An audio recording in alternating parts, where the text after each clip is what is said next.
Unajua hapa ni mahali pazuri, mahali ambapo mtumishi wa Mungu aliweza kufurahi wakati aliambiwa tuenende nyumbani mwa Bwana. Yesu mwenyewe akasema ya kwamba mtu hawezi akaishi kwa mkate pekee yake, bali kwa ajili ya kila neno litokalo lolote ambalo linatoka kinywani mwa Mungu. Hilo ni neno litakalo kuwezesha kuishi maisha ya utakatifu. Hilo ndilo litakalo kuwezesha kukaa maisha yanayompendeza Mungu.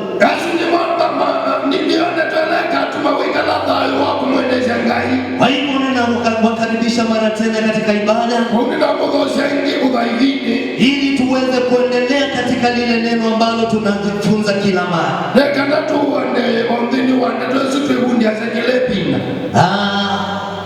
Neno ambalo tunaenda kusoma, tutaenda kusoma katika kitabu cha Marko Mtakatifu.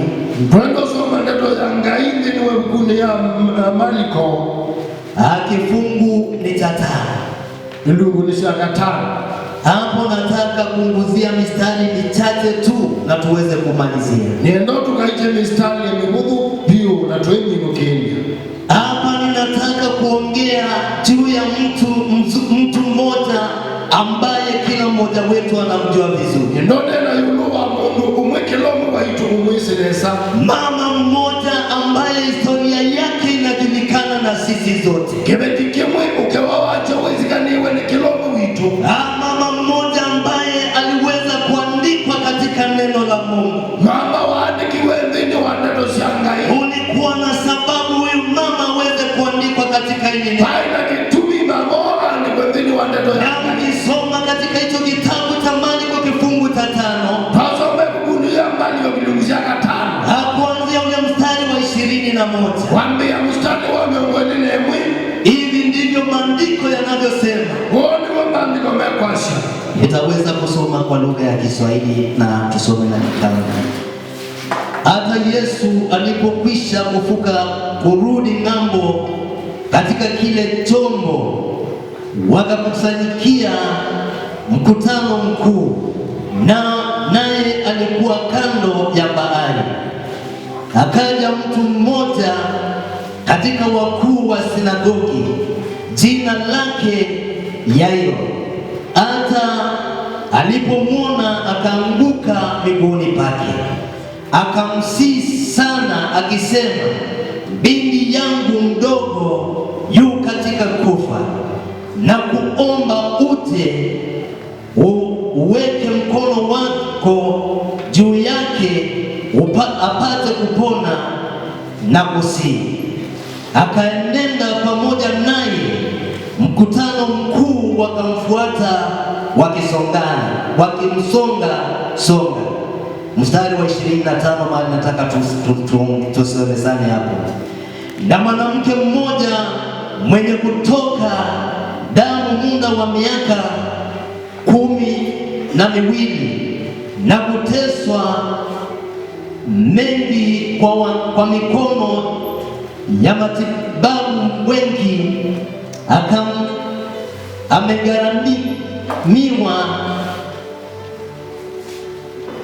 amegharamiwa vitu vyote alivyo navyo, kusimfae hata kidogo, bali hali yake ilizidi kuwa mbaya.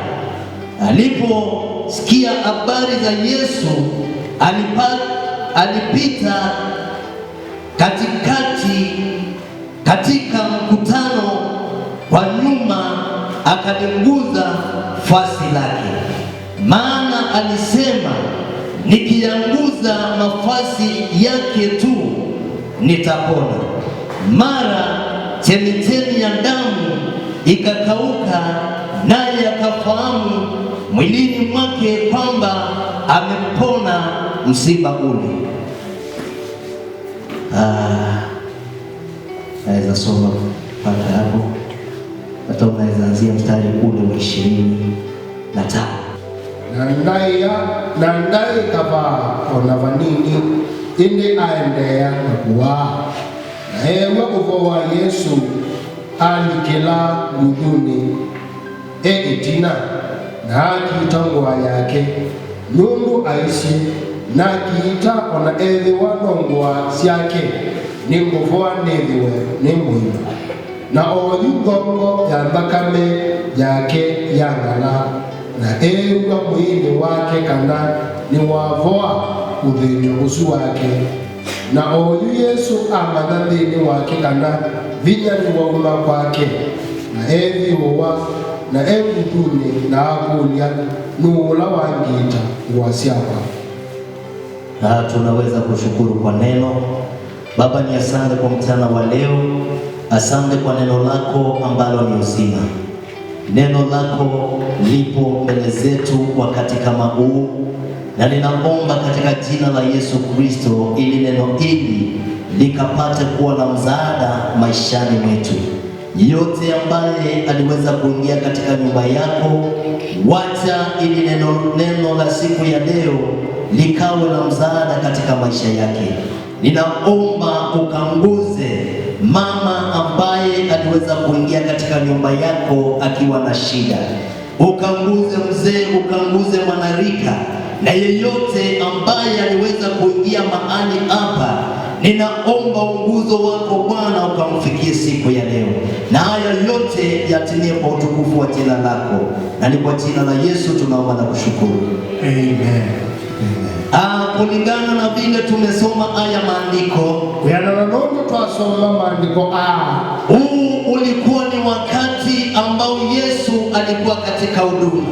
Yene vina yela Yesu waindini wa uyaula wetiwe ningai, na ilikuwa ukafika wakati mmoja akavuka katika ng'ambo ya bahari, na vina yavikana akila mwingo ulongi wokanga. Na mahali ambapo tumeanzia tumesoma tu ya mtu mmoja ambaye alikuwa ni mkuu wa sinagogi, na twasoma yuluwa munene umwewa isinagoge ambaye alitambua uwezo ambao uko na Yesu na akaenenda kwa Yesu. Ulawa manie na elewa bindola windini wa Yesu na aenda kwake, na wakati alienda kwa Yesu alienda akamwelezea shida ambayo ilikuwa imemkumba. Nela waendie balabe Yesu amutadia madhina la wainamo, Hii akamwelezea ya kwamba kunaye msichana wake ambaye ni mgonjwa kiasi cha kufa.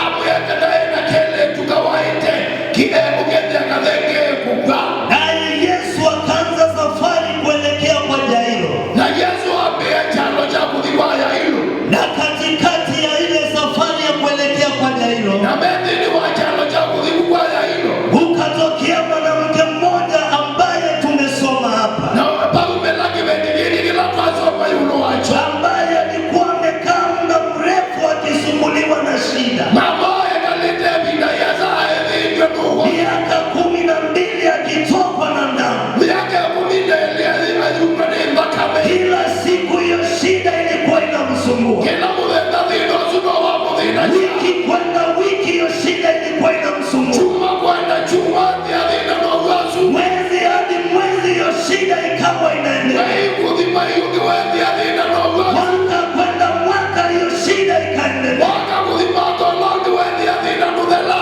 Na kwa sababu alikuwa na shida ambayo ilikuwa inamsumbua, na nundu wa dhino suwa mudhina sha, maandiko yanasema ya kwamba vitu vyake vyote alikuwa amemaliza. maandiko masha kana ni wabidi na kinu chake chote, Alikuwa ameenda kwa waganga ili aweze kupata matibabu. na kwa itine kanato na kukwato wasa, Maandiko yakasema akamaliza mali yake yote. maandiko masha amina kila waina chochote, Kama ni ng'ombe alikuwa nazo zikaisha, ema ni ngombe waina chote chote kama jala, ni ploti alikuwa nazo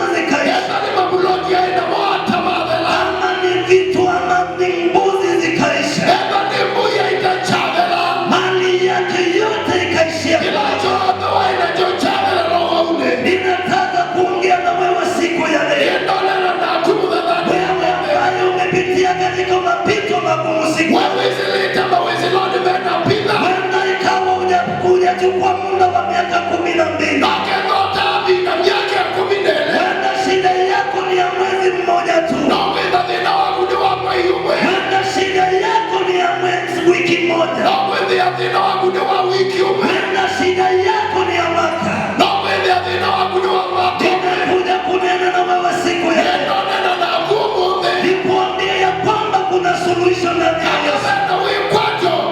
Ndani ya Yesu kuna suluhisho. Wa Yesu nenda wewe kwacho. Ndani ya Yesu kuna suluhisho. Wa Yesu nenda usunge. Huyu mama akateseka miaka 12. Mama athina watu wa miaka 12. Sisi tunapitia katika mapito magumu kwa muda. Hivi ni tuwezeleka mawezelani mena bila watu wa maka. Inafika wakati unasema hata hiyo wokovu nimeachana nayo. Noka vika watu ukajono tangi yoni na kola. Nimekuja kukutia nguvu siku ya leo. Noko kwegi ya pino mungu. Nikuambia ya kwamba usife moyo ndani. Nipianduka kwengomu ituasa. Nikuambia usiku usife moyo ndugu. Nipianduka kwengomu anasa. Penda tusife moyo. Eto tuika kwengomu. Kwa maana kuna tumaini ndani ya Yesu. Nukubena wekwacho dhini wa Yesu. Napotambua yule ya habari za Yesu. Ilo kama dhoni wa Yesu. Bana huyu mwanamke alipopashwa habari ya Yesu. Mundu ila mungu mkawa wewe yopa wa Yesu. Yeye mwenyewe alifanya uamuzi wa muzani. Wani watu ya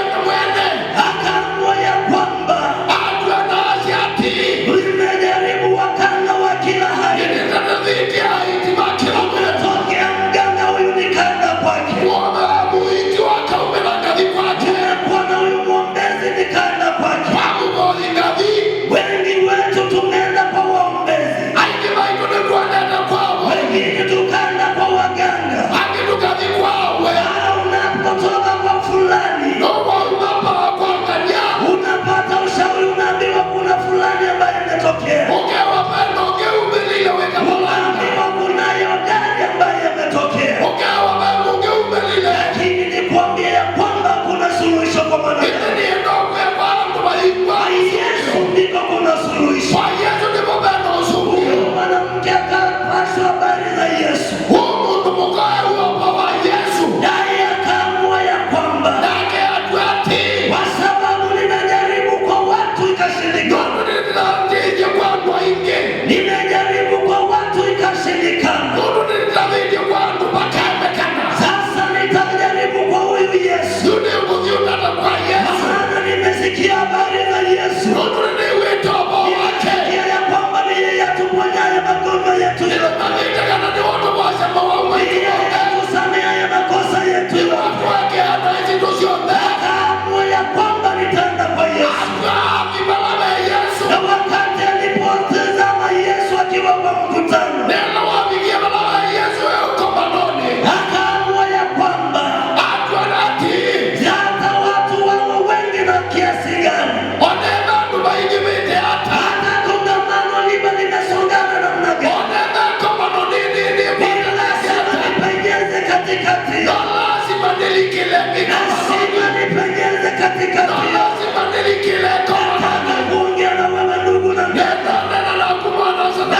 Nasema guza pigo la Yesu. Nena nudhi ukwata nguo ya Yesu. Utaenda kupona shida zako. Nudhi ukwata Utaenda kuguza pigo la Yesu. Nena nudhi ukwata mtimo wangu ya Yesu. Shida zako zitaenda kuisha. Navina makuni meudhi udhela. Ule ugonjwa ambao umekusumbua, Uwawuzuku dhini diabina. shida ambayo imekukumba, Dhino zukwama nitena wao. nataka niseme na wewe, Neno nena naku. ukimguza pigo la Yesu, Wakita mtimo wangu ya Yesu. utaenda, hizo shida zitaenda kuisha. Wasina zuni meudhi udhela. Mwanamke akaamua ya kwamba, Mundu mukatwa. akasema leo ni leo, Asyo mundu ni umunde. kwa sababu nimejaribu kwa watu ikashindikana, Mundu nitandika kwa andu makaemelela. nimejaribu kwa madaktari ikashindikana, Nani kwa iti makaemelela. mali yangu yote imeishia kwa waganga, Nani ambayo nidhalala kwa iti. yote nilivyokuwa navyo zimeisha. Chobe ila na inazonisha. Akaamua ya kwamba nitaenda kwa Yesu, Atweka na nebu dhibala ya kwa Yesu. sababu kuna usongamano wa watu. Na nundu baina mubimi mano wangu. Ninaona hiyo siku alijifunga vizuri, Yona mudhakazo ni wenge. Ni wempiku yengieneza. akajifunga vizuri, watu wale wakatambua. Enda ya pato adesa. Wakawa watu hawezi wakatambua kama ni yule mama na kwa Enda ya mbamu sijamai mamaka na nula mama. na akaamua ya kwamba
Yesu mamwati yete Yesu na kongamano la watu wengi wakimfuata. ne komando yule nene ya mwati Yesu akiwa safarini kwenda kwa Jairo. Yesu jamani kudhikwa Jairo. Mwanamke akapata muujiza katikati ya njia. Baba akwati ya chama chake bau. Ninataka niseme na wewe siku ya leo.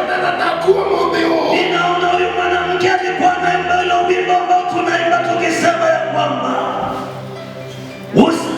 ninaona huyu mwanamke alikuwa anaimba wimbo ambao tunasema nyona mundu mokoni wa ina wadhi utu inadu usinipite Mwokozi, nukabila kwendi wa uitembele alangi usinipite, nukabite na akawa na hiyo imani. na yenda na mweki Yesu.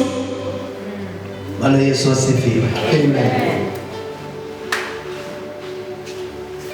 Evinyisha katikati wana akajipenyeza katikati ya huo umati ate ani ena mweki wakana ni waile kubwa, akiwa na imani ya kwamba atapata uponyaji.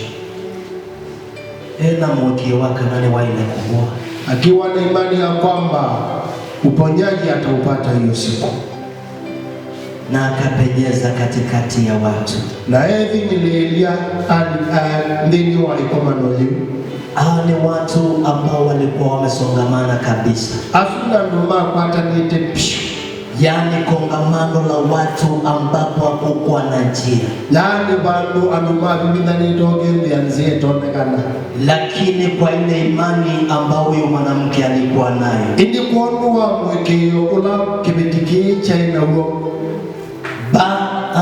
Baada ya kujaribu waganga na matibabu ya kila aina ikashindikana, itina wa kutata ukukwata uiti kwa aitina ali hapo ukwata, akaamua nitapenyeza atongoni haikana na udhibalabe Yesu, na nitakapofika kwa Yesu na asia ila udhibalabe Yesu, hata sina haja ya kujitambulisha kwa Yesu, ona nenda bata wako ijeleshe ulabu Yesu, maana ile shida ambao niko nayo mundu vinola nina hii ni shida ya aibu sana, ni vina wa ngoni muno, hata wanafunzi wa Yesu wakitambua niko katikati yao, ona madhiwa ma Yesu bata ni katikati uo, hata kongamano likitambua niko katikati yao, ona ndola beko maloni bata ni katikati uo, ninajua wanaweza kunipukuza na kuniambia kwenda mbali, ni matoka kunduja na makambia hivyo, lakini akapenyeza katikati yao, na kalipofika karibu na Yesu hakuwa na haja ya kujitambulisha kwa Yesu, akajaribu kupenyeza, na kalipofika kwa Yesu hakuwa na hitaji ya kuwekelewa mikono, akajaribu kunguza pindo la Yesu, yani kautibo kama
hiyo shida ya kutokwa na damu ikaisha kabisa. Baada ya tatizo la miaka 12, yeye akapenyeza katikati ya watu na akambuza pindo la Yesu, na kwa ile imani ambayo alikuwa nayo, hiyo shida ikaisha hapo kwa hapo. Yeye mwenyewe akasimama na akasikia ya kwamba sasa mimi ni mzima.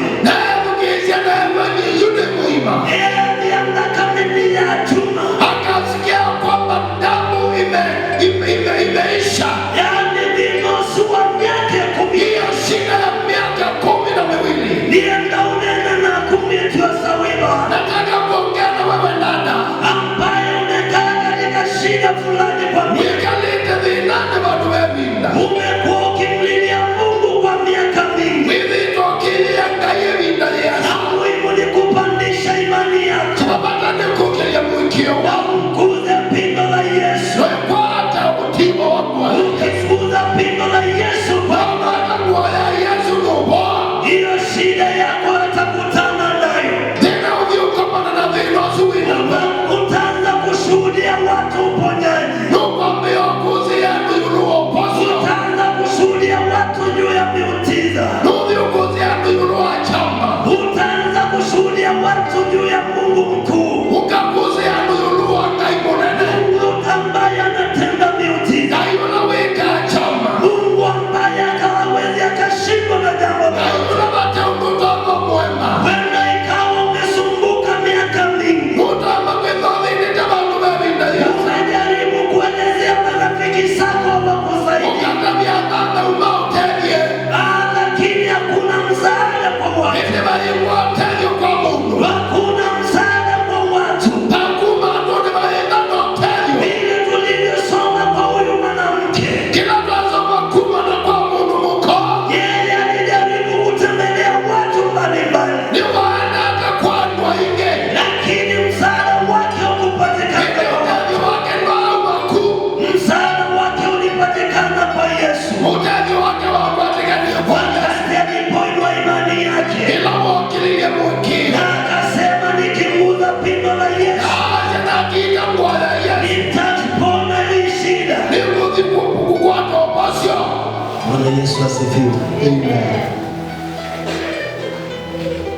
Tuko pamoja.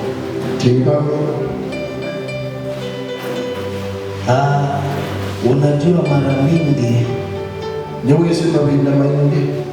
sisi kama wanadamu na kama huyo mwanamke, kuna mapito mbalimbali ambao tunapitia. Mengine huenda ikawa hujaambia mtu, mengine ni kama umeambia watu wengi lakini haujasaidika. Nataka niseme na wewe wa kumwambia shida zako ni Yesu. Wa kumwambia shida zako ni Yesu. Kwa maana mwanadamu ni mwanadamu. Hawa waganga walijaribu, wakajaribu, mali ya huyu mama ikaisha kabisa. Lakini mali ya mama ufunuo ambao nilikuwa napata ni kwamba ile shida ambao tuko nayo haikuanza sasa, ilianza kitambo. Shida ya kwenda kwa waombezi ilianza kitambo. Shida ya watu kwenda kwa waganga ilianza kitambo. Kwa maana tulisoma kwenye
fikia wakati nasemekana ule ugonjwa wangu. Kana bezo vikia bado wabie kwetu Allah wako. Pandisha imani yako. Okilia mwekio. Guza pindo la Yesu. Hito atiwa kwa ya Yesu. Ukiguza pindo la Yesu. Wakiita kwa ya Yesu. Shida zako zitaisha hapo kwa hapo. Amina babu nimeudhi kudhana.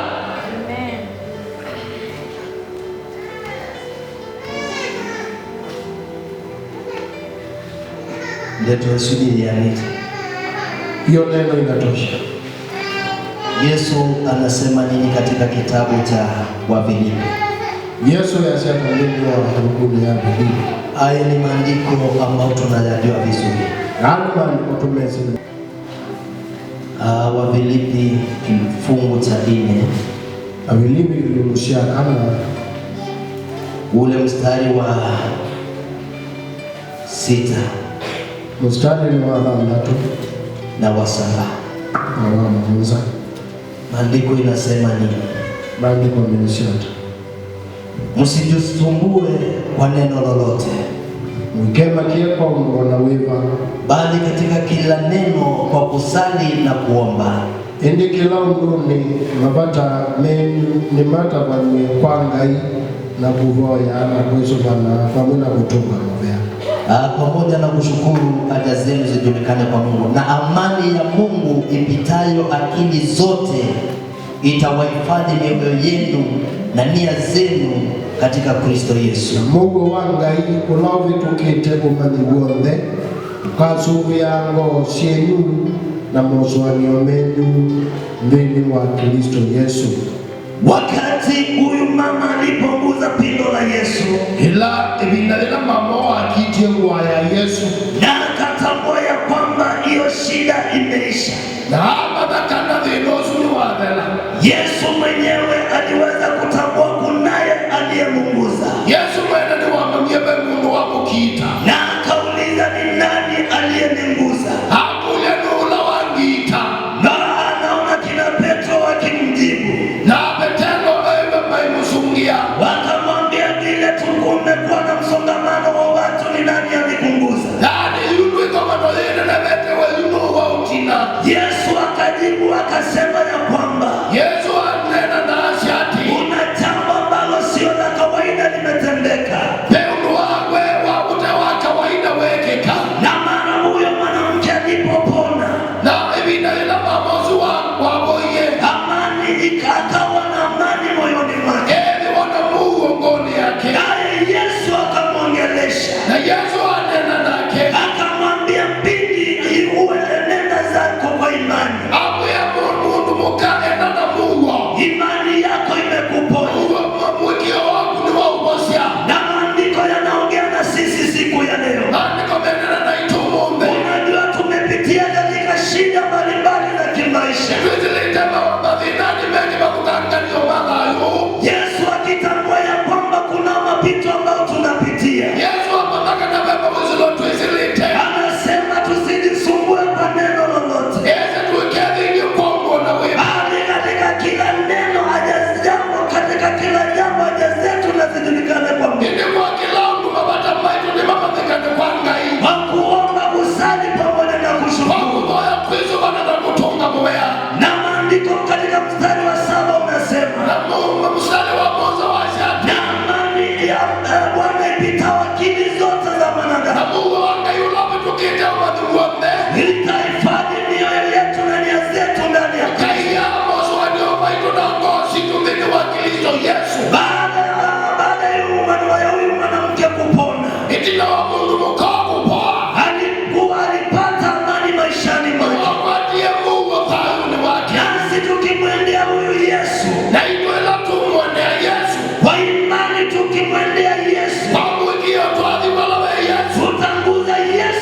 Yesu kuzela mboyani. Na tukimguza Yesu kwa maombi yetu, Na tuakina Yesu kuzela mboyani sisi. yeye atakutana na mahitaji yetu. Weka kwa mwana mabata maitu. Atashughulikia zile shida ambazo zinatukumba. Na akatudhinikia madhina la tuina. Atatuponya yale magonjwa ambayo yanatukumba. Na baada ya kutendewa hayo mambo, amani ya Yesu ipitao akili zote za wanadamu. Unajua akiba yote ya mwanadamu waganga ilikuwa imefika mwisho.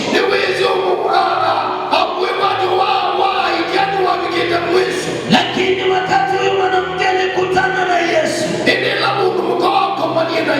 amani ya Bwana ikawa juu yake. Itaihifadhi mioyo yetu ndani ya Kristo Yesu. Wapendwa, tumguze Yesu kwa imani. Kupitia kwa maombi. Usichoke kuomba Yesu.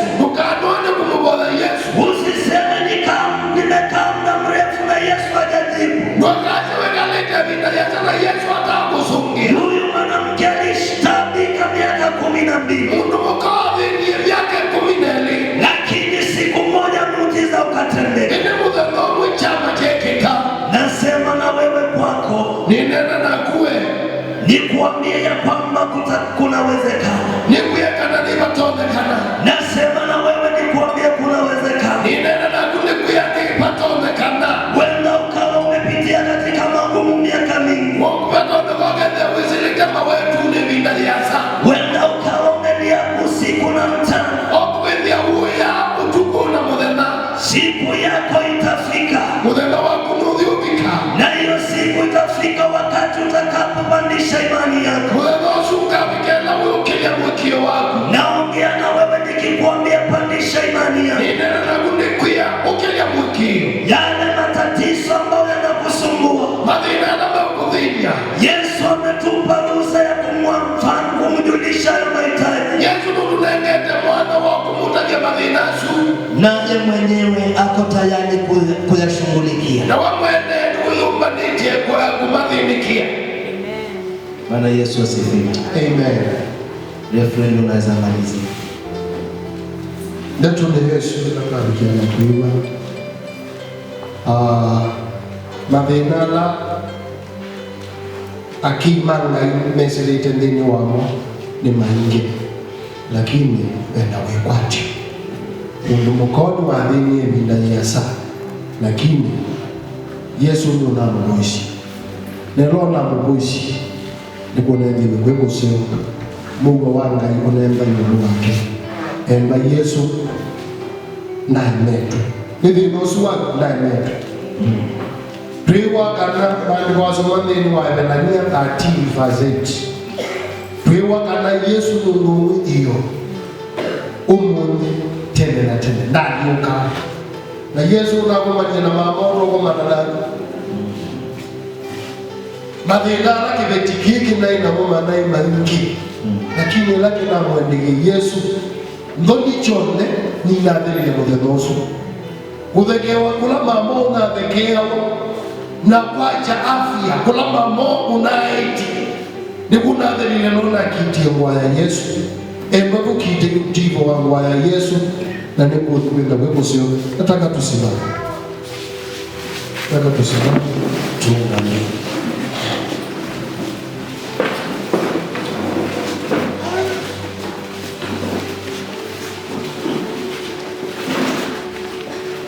Tenda tuina watu wasia asante Yesu, asante Yesu, pokea sifa nunu wa Yesu na mikiti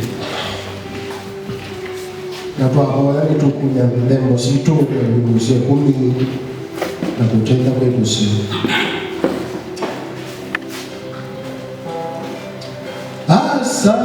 asante Yesu, asante Yesu, asante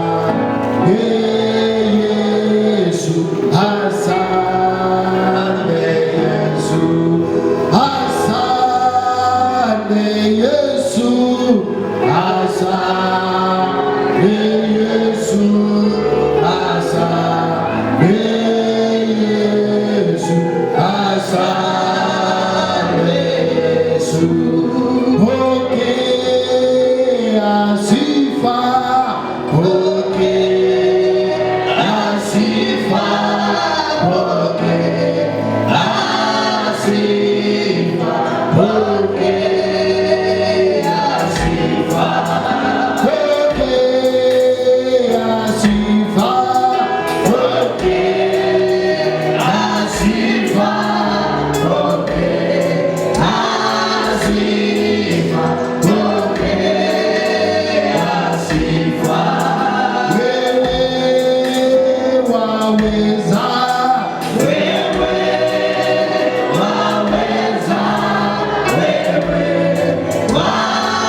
Hebu fikiria yale mambo ambayo Mungu anakutenda. Waswania maundu alaga yupikite. Mwanamke alitendewa na Mungu. Mundu muka ni wekiwe ningai. Aliweza kupata amani. Neti na wapiki wa ningai eli wana Mungu. Yesu amekutendea. Yesu mupikite. Je, amani uko nayo? Mungu wenago. Kama huna amani, yeye wangena Mungu. Yesu wetu anaweza kukupa hiyo amani. Yesu wetu nutona kunena Mungu. Amani katika familia yako. Mungu musini wako. Amani katika mwili wako. Mungu mwili wako. Amani katika hali yako ya kiroho. Mungu hali yako ya kile. Our God is able. Kaiwa itu nutona. He can give you that peace. Nutona kunena Mungu. Nataka uchukue hatua ya imani. Nena wasetange ya mwiki. Na uchukue sadaka yako. No chosa nebo yako. Pamoja na fungu la 10. Na kilungu che 10. Na usonge na mbele. No chuka mbele. Ukiwa na hiyo imani. Wina mwiki. Ya kwamba Yesu atakutendea. Ana Yesu mupiki. Aliyekutana na huyu mama. Ula wako manie na Mungu. Akiwa ameteseka kwa kipindi kirefu. Yadi nikite mina Yesu. Na Yesu akakutana na shida zake. Na Yesu akomana na madhina mani. Na mwanamke akapokea amani. Na Mungu mukaedwa na Mungu. It can be done to you. Ni kutomeka kuitika kwa. Our God is able. Kaiwa itu nuto. He is going to do to you. Nuthi kuitika. The way he did it to this woman. Mungu weki ya Mungu. Who had suffered for so long. Ula wana maite mina Yesu. Our God is able. Kaiwa itu nuto na upikia. But we have to believe. Ili nitwaile ni kuikia. We have to raise our faith. Nitaile kukilia mwikio witu. Usiwe katika hiyo hali ambayo umekuwa nayo kwa hizo siku zingine. Ukeli wewe alinizuili kwa mwendine wa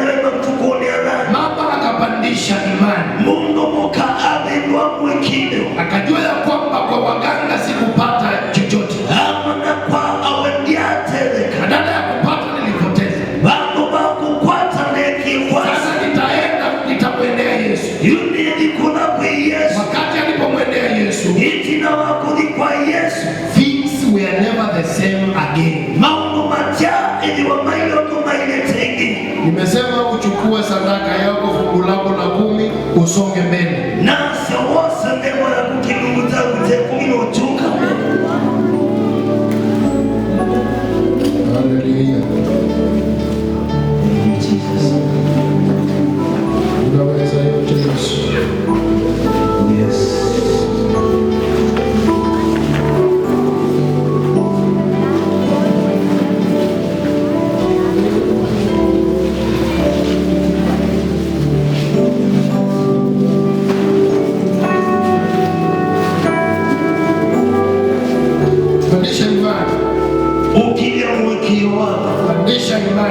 Ukija mwekio wako.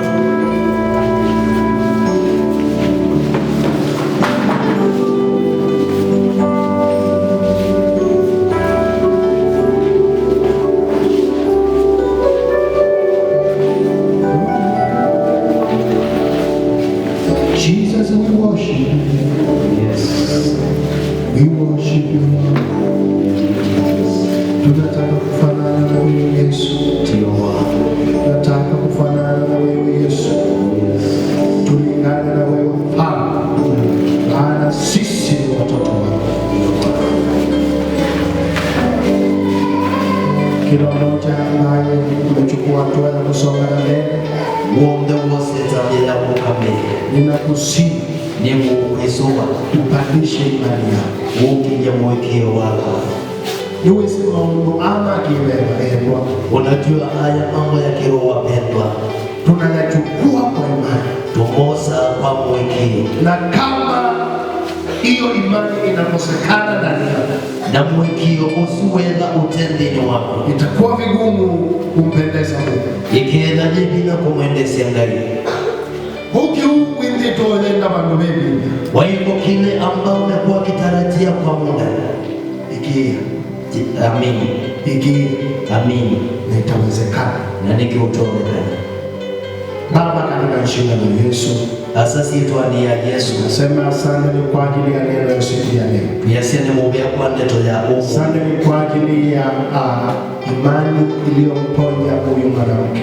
Ni mubia kwa mwekio wa usia mungu muka umu. Hiyo imani iko katikati ya hawa wadada na wandugu. Mwekio usiwithini wa etu ya saana. Omba kwa jina la Yesu.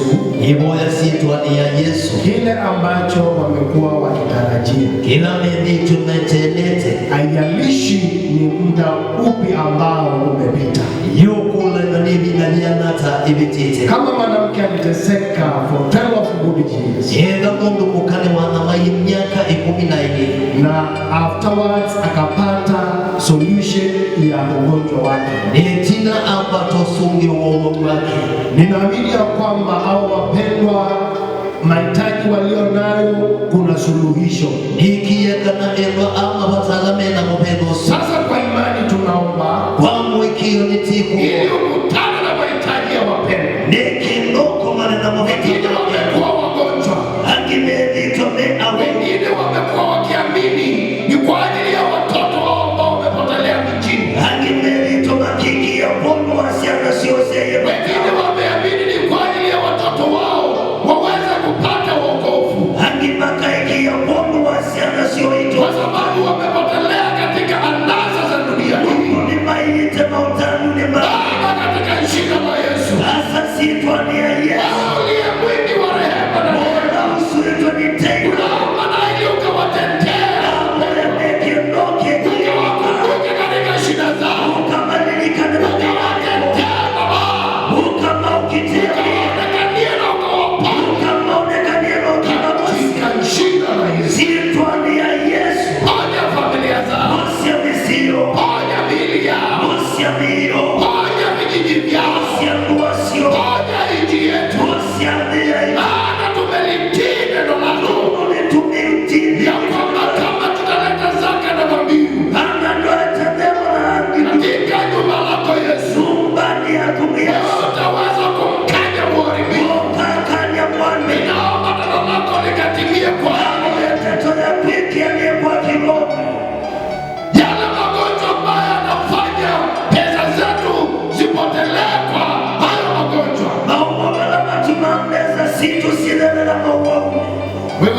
una uwezo wa kuyaponya. Yesu Ponya hayo magonjwa sugu.